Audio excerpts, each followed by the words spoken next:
Welcome to the Mental Health Hub. It's our episode where we discuss matters mental health. How we've been learning together in this channel. We have been growing together. We've had testimonies of people in recovery, besides just even having discussions around matters mental health and picking on the causes, the effects, the complexity of this brain disease. And it has been good for us, especially last year. We have learned a lot. I wish to welcome you to this new year, 2023, where the Mental Health Hub intentionally wants to grow a community that is speaking matters mental health and looking at this complexity of mental health and how it is affecting the society, how it is affecting families, how individuals are getting affected, what does it mean to the development of our nation and our nations. As Africa, we have a lot of other challenges. Poverty is a challenge in Africa. Insecurity, food security, insecurity is a challenge. And now comes diseases, that the burden is becoming too much for our nations, for the families, for the society. So then, we need to find out how can we reduce on this burden of disease, especially for non-communicable diseases, that we can be able to intervene, especially prevent the happening of the non-communicable diseases. The global community has been able to tell us, when you look at reports from WHO, the World Health Organization, that there is an upsurge in non-communicable diseases. They are on the increase, even in the societies that they seemingly never used to exist. And one of the non-communicable diseases is mental illnesses. So this year, the Mental Health Hub deliberately wants to get into the depth of these challenges, so that then we can be able to make our contribution in the Sustainable Development Goals as relates to health and wellness of our populations. As you know, countries depend on their population, on the people in that nation, for them to be able to grow. How can we achieve the national goals? How can we achieve the global goals without the people that are the drivers of the same? Unfortunately, disease is reducing many people to be less productive, cutting their lifespan, and therefore nations are losing. So deliberately journey with me in this year 2023 to be able to look at matters mental health. And of course, mental health will come in different portions. Today I am privileged to have a community of people who are doing one or other thing in terms of mental health, and more so substance use disorders. So allow me to invite my panel, this beautiful community I've encountered today, to start off in January 2023. You are all welcome to the Mental Health Hub. Let me allow you introduce yourselves. Happy New Year, first of all. So my name is Sonali Takrar.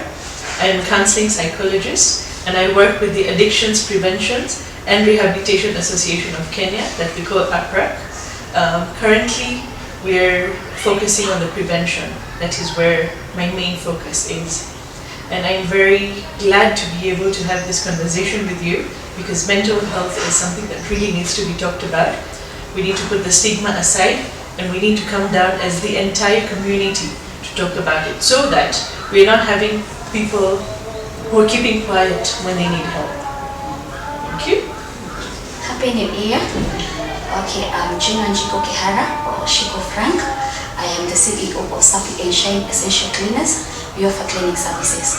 More to that, I'm a social worker by profession, and I'm so much into the community service and I have a drive to work with people who are into drugs and substance abuse, that you see them turning back from the abuse and then start a life afresh. Because if you look at the substance abuse, it is not only a community problem, but it is a national problem, and I think a global problem, and it is bringing so much implications and effects into families, the society, and the nation at large. So we are here to talk about that substance abuse, and also how it is being integrated, or how it can be integrated with mental health. Because if you look at it, most of these addicts, they have mental health issues that are underlying, and some of them don't even understand that they're suffering from that.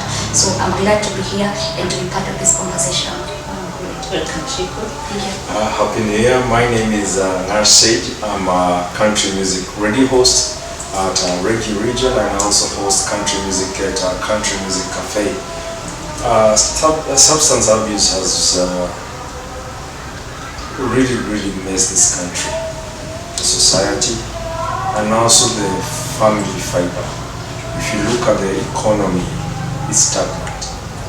Right now, if you go to different places, come from the capital city to the estates, you find wine and whiskey shops, right? People are there drinking at this time instead of them doing something productive. So I'm so passionate this year to speak about substance abuse. It's not bad to enjoy a drink, but enjoy it responsibly, and also to partner with such organizations as APRA, ISF, and all that, to bring a positive conversation to the society that we, the young people, will also impact the generation that follows us. Yeah. Wow, what a great way to look at it. And yourself. Thank you very much, Daktari, and Happy New Year to everyone and all the viewers.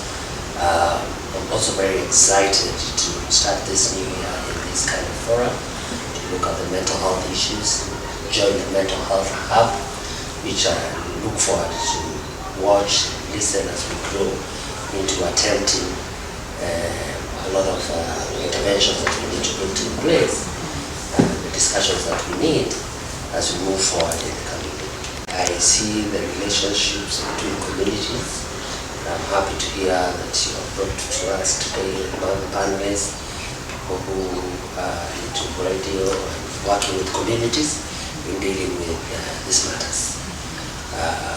Thank you very much, Pamela, for continuing to be part of this. I know you have not introduced yourself because you have been in this a lot. So there's that assumption that everybody knows me. Oh yeah, sorry. My name is Boniface Jiranga. I'm the current chairperson of Rehabilitation Association of Kenya, and I work very closely with Pamela and the Mental Health Hub to ensure that we devolve almost all this knowledge in the county levels and the county programs. Wow. You brought in the bit of devolving the issues of mental health. We know we work in a structure. The government of Kenya has done a lot to ensure that activities, interventions are rolling in various levels. As we are aware, health is a devolved component in our structure. There's a lot happening at the national level, a lot happening at the county levels in terms of health. And as I have heard you speak, there are various communities that you work with, working with the youth, bringing the social component, bringing the professional components of the psychologists that are working, and bringing in the rehabilitation component. So all of us have a part to play in and contribute to ensuring our population is benefiting, to ensuring that we reduce the burden of disease in this nation, especially occasioned by substance use disorders. But then I'm looking at it, I know statistics in Kenya point to a community, probably 13%, 14% of our people are using alcohol. When we come to substances, psychoactive substances like banging, when it comes to the other substances like heroin, cocaine, they are slipping into the society, isn't it? It's a complicated situation that we are in. It is affecting families, it is affecting workplaces, it is affecting the nation in many, many ways. And I want to hear from us, where do we think this started? What is it that is causing all this? That there is an absence of substance use at various levels. What is the cause of this? What are the likely contributing factors? I would like to highlight two things, from what you've mentioned. And I would say, well, because I'm very focused on prevention, I think that's lacking for us currently. If we look at it countrywide, you've said the burden is growing day by day. So what is lacking is the preventive measures. Well, the cliche is that prevention is better than cure. We're in a desperate situation. As you mentioned, a high percentage, 11, 12, 13. In the next 5 years, we don't want to be talking about this percentages growing. We want to be talking about the percentages going down, that the number of people getting addicted is reducing. We want rehabilitation centers not necessarily to be overburdened like they are currently. We're not able to accommodate all the people who need help. So when you're asking me what is the problem, where the problem is, I would say we need a solid preventive measure, right? So that is one thing I believe is an issue that needs to be tackled by all of us. Each one of us has a part to play, right? Whether it's the rehabilitation part, the community, the professionals, and you as well being, somebody who's holding a lot of respect in the society for substance use professionals. And the second thing is the families. When I sit with the clients, people who are in addiction, I'm able to find out there's a lot of family problems that are the root causes for addiction, right?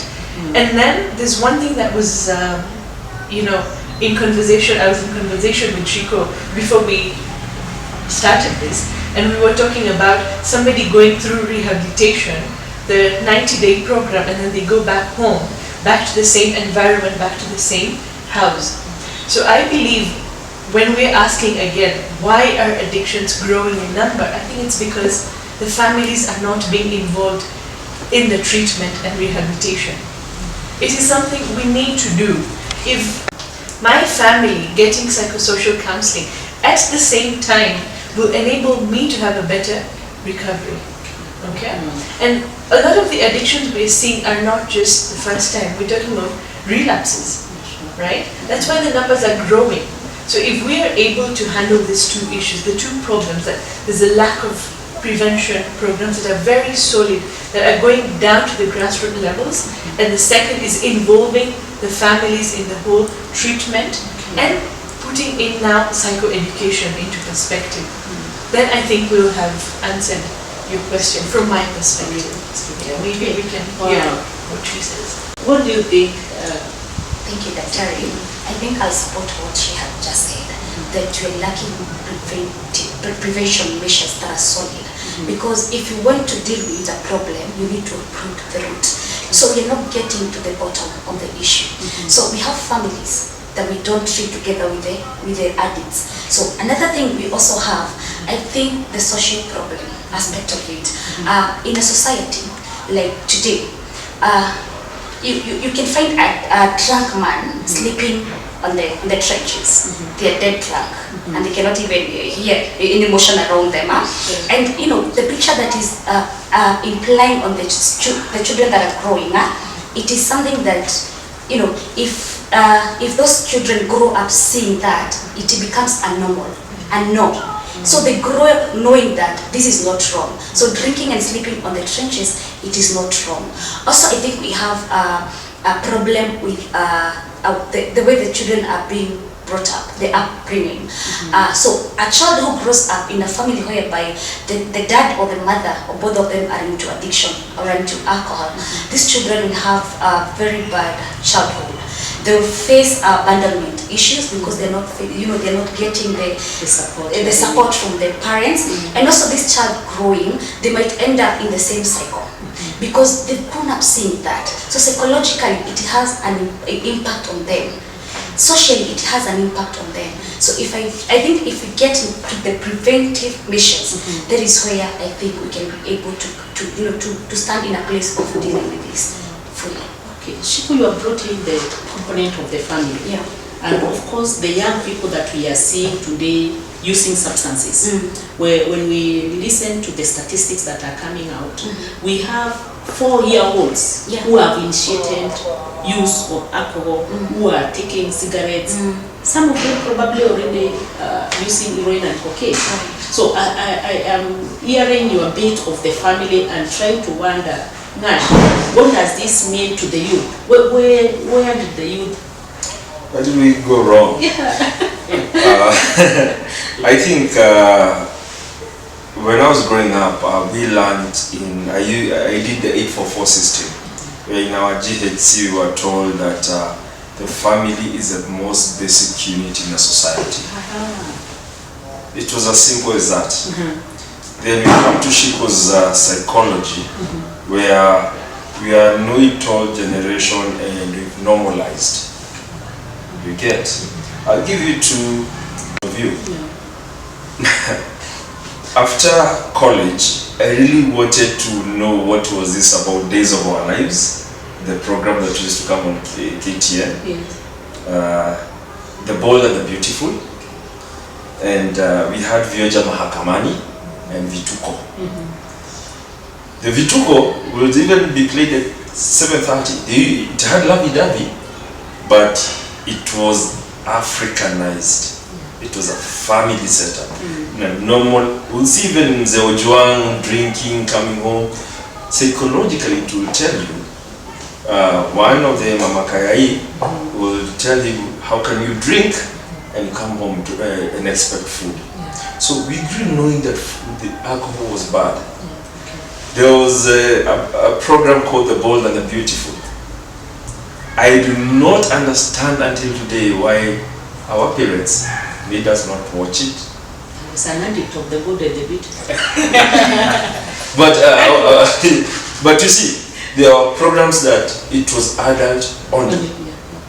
Right now, I can comfortably sit down with you and watch a soap opera. I think that in a way, and you see, I have watched these soap operas because I'm interested in the film. I shout with Sonia, I take whiskey, pam! So the solution, what does the soap show you? That if you argue with her, you gulp whiskey, you have the solution.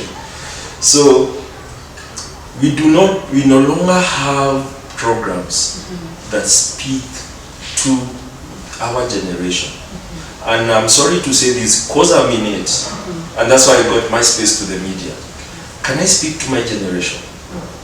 Can she speak to her generation? I think this is the same age set. This is a different. You are either our parents or big sisters. Can we speak to our generation? You've already done your work. Our generation has nobody to speak for. When I meet her, I'm not asking her. She asks me, "Nash, what are you doing?" I'm like, "I'm a radio. I do work at the radio." Maybe she knows a better radio that can pay me.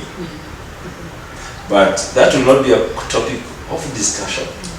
When she invites me for a drink, I'll go there. In our homestead, where we grew up, we used to have residence bar. Not even a single day I stepped in that bar. Your parents never allowed? Not them. How could you? It was not normal for a child. Even looking at it was like, you've done a mistake. But nowadays, I'll sit down with Mr. Dirango and drink with him. The culture has gone off. So even in my talk shows in the radio, as much as I bring it in a very, people call me naughty grandpa in the radio, but it's because I'm bluntly truth with it. I'll tell you, you go drink, it's not bad, but as you drink, you've postponed the thinking of today to tomorrow morning. You still have to solve this problem that you are trying to run away from. You will find it there. And with time, I even told my producer, even my own personal show, I keep off, my show is usually targeted 21 and above, because that's the age I want to speak to. So from a media perspective, we do not have programs that speak to us in our language. So I'm there to fill that space. You and Dirango have a very good initiative, but how do we reach to you people? Is through this partnership. Sonia will come with psychology, mixed with the social development aspect, come with the media. How do you demystify that information? Today in the morning I was talking to her and I was telling them, when we were growing up, we used to be bronze on film and the room would be dark, and you're shown very heavy content film, you will fear to have sex, to drink. It will be so graphic, you will really fear. They've told me that cannot work in this generation. I was like, okay, what's the solution? She gave me something that really excited me. Why not tell positive stories? Why not interview someone like the GOAT? What's the Eric Kipchoge? Right? Why not interview her to tell us the positive story? CEO in her 20s. Maybe there's a lady who's just drinking somewhere because she lacks opportunity, and she will tell them, no, I started by watching. She did a radio interview with us. She said it's a passion. Since she was in primary school, she used to watch people's comments. But because she's a CEO, driving a Range Rover, she doesn't want to tell that story. So my work, what I'm doing, is can we project that positive story? Can we bring this out? Somebody who could be going through the same, to actually see it is possible.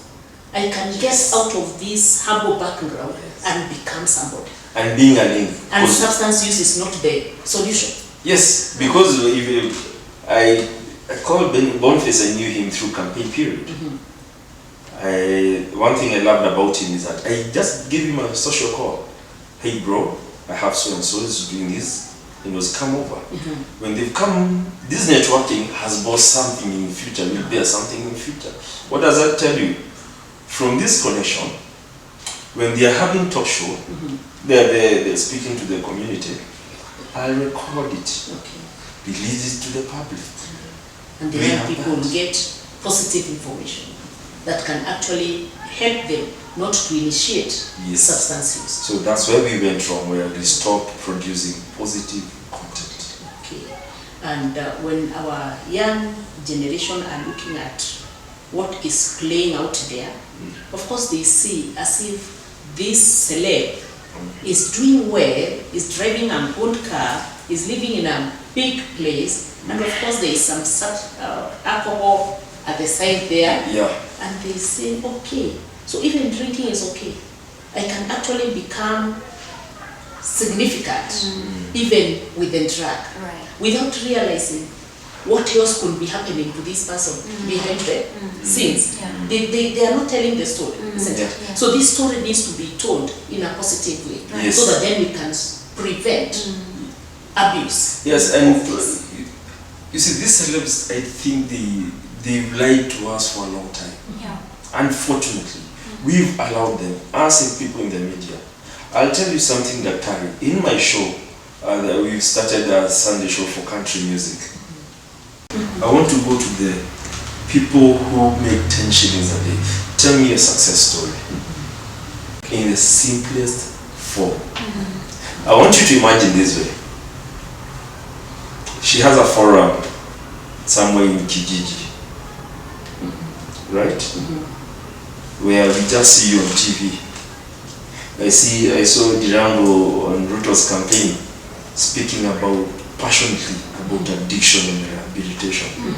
Just imagine you coming. We are a generation of selfie. We don't know where you come from, but come tell these people, I am here to inspire you. I also come from a poor family. So poverty should not make you drink. Actually, it should make you sober. That you can get yourself out of more poverty. Yeah. Okay. So can we, and I'm loving the way you approach, sitting down with people like us. Then go down to the village where do you represent Wapi? Okay, what is that track? What is this? The information is down at the bus. The same way the people in the higher offices need to come We down. need to get this gospel on benefits Yes. of substance use Yes. to the grassroots. Right. Yes. And to the family. Yes. For you, I mean, you see what Nash has done. Yes. He has decided us, we are the old generation. Please, it's the young generation, isn't it? Now you as the old generation, please tell us what went wrong. Thank you very much.